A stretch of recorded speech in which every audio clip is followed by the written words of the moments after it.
All right, so check it. I just saw a post on X, formerly known as Twitter, with Errol Spence posting his post cataract surgery on one of his eyes. Now, online it looked like it was his right eye, but it could have been his left eye. I don't know. More than likely, I don't know. But one of his eyes was just recently surgically repaired as of now. And it seems like the aerosexuals that some people may call them, his fan base, which is kind of derogatory to say that. So let me apologize because I'm an Errol Spence supporter. It seems like the Errol Spence supporters are in a frenzy saying, "Oh yeah, baby, we finna get it back in blood. His eye was messed up, and this and that. That's the reason why." Da da da da. And even Errol himself posted, as you can see, that why you think he couldn't see those jabs and hooks is because basically his eye was he was basically blind in one eye. So now this is the thing. When it comes to boxing, this goes to kind of show you the whole concept of that when the boxer wins or loses, I remember Floyd saying, "Hey, I was a better man that night." Or you hear another fighter say, I just wasn't a better man tonight." A lot of times people will be going through things physically, sometimes emotionally, mentally, and they gotta still gotta fight. They gotta work just like everybody else who has to work their job every day. No matter how you're feeling, more than likely you're gonna have to go to work because you gotta earn a living. It's no different with boxers. Any given night, something may go wrong. Um, you may have a herpes flare up or something. You got to like I think Mike Tyson said his first championship bout when he first became a champion. He said he was burning from like the clap or something like that. But he wouldn't have whipped ass. I guess he used the burn to fuel him. But if you're physically impaired, like with your eye, you can't see, or you got a broken bone somewhere, it's going to be hard to pull out that bout. And there's times where you look at fighters and say something is wrong with them. Like, what the fuck is going on? Usually it means it's some type of an injury or a physical ailment that they're suffering from. And that's the reason why they don't look. And just look at Wilder's last fight.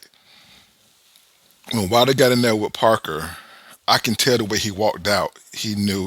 And that goes back to what I was saying when you see a fighter walk out and they don't look as enthused to be in the fight, that means that they're not game ready. A game ready fighter is going to have all the energy. They're going to be doing the while they're walking out to the stage. They're going to be walking out sweaty. They're going to be doing a lot of their the shadow boxing. Their body is ready. You just look at Spence in that fight against Ugas. He was game ready. You can see the fire in his eyes. He was ready to get it on. The Terrence Crawford fight, you didn't see that same enthusiasm because he knew he was impaired and he knew he was in there with a killer.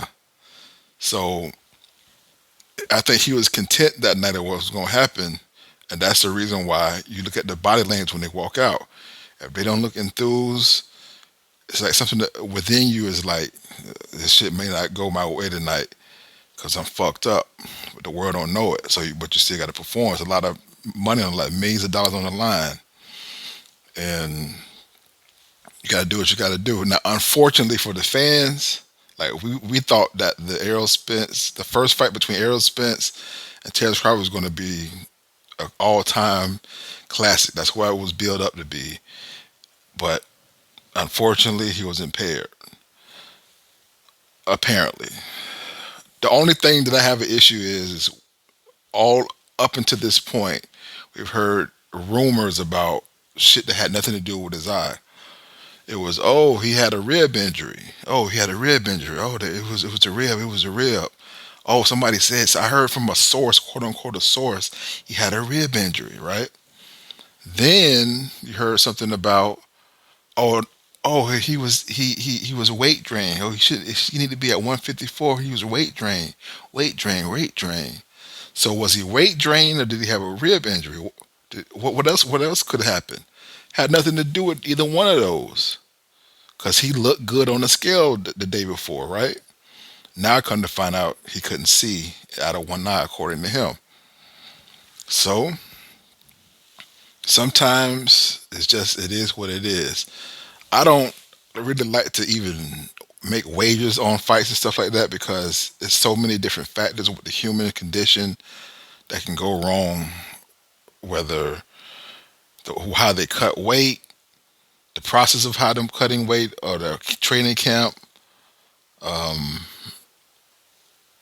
something that may happen the night before. They could be physically impaired a week leading up to the fight. Anything could happen. But it's kind of deflating also because we didn't get the fight we were supposed to get. And unfortunately, going in, it's going to create the thing. Only good thing about it is for them, it's going to create more of a hype for the rematch. I would say because people are going to say, okay, so yeah, Errol is confirmed he had a vision problem. So now the rematch is supposed to make up for the first one, right? But what happens if he get his ass whooped again, almost just as bad? Then there will be no more excuses. And I'm going to keep it real with you because that line, I was a fighter, I was a better fighter that night. You really use this. Once you get in the ring, there's no excuses, unfortunately. This is prize fighting. This is basically, you know, this is kill or be killed. This is the hurt business. It is what it is. Errol, no matter what the excuse is, he got his ass whooped. Terrence Crawford is now pound for pound number one, undisputed 145-pound champion. And you got to accept that. And no matter what, even if Errol had an impairment on the night of the fight, I'm not picking him to win the second fight either. Because to me, even if he has clear vision and all that, he didn't do any type of adjustments with that one eye to make it seem like he can do something else. Like he barely landed, and if he did land, I don't know. I guess your depth perception is off, but I don't. It's almost like okay, you can't see out of the eye. Can you get on the inside and just work them or something? Do something else that's different. A plan B or C. There was nothing else. And you mean to tell me all this time? Well, I guess a good trainer won't divulge that information either. But it seems like Derek James, if he knew that he had a vision problem, which who knows if Errol told him, there got to be some type of adjustment in the training camp to try to overcome that. But again, I'm just shooting from the hip. I really don't have. I'm going to pay for the second fight just to see the spectacle of it. But honestly, it doesn't matter to me what the excuse was.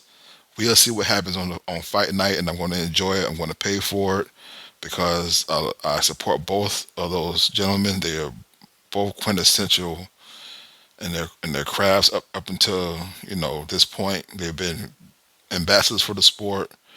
Great, really just great performers when they get in the ring. Normally, I like the product that they produce. So I'm going to support the next fight, but I'm picking Terrence Crawford to be victorious in the rematch.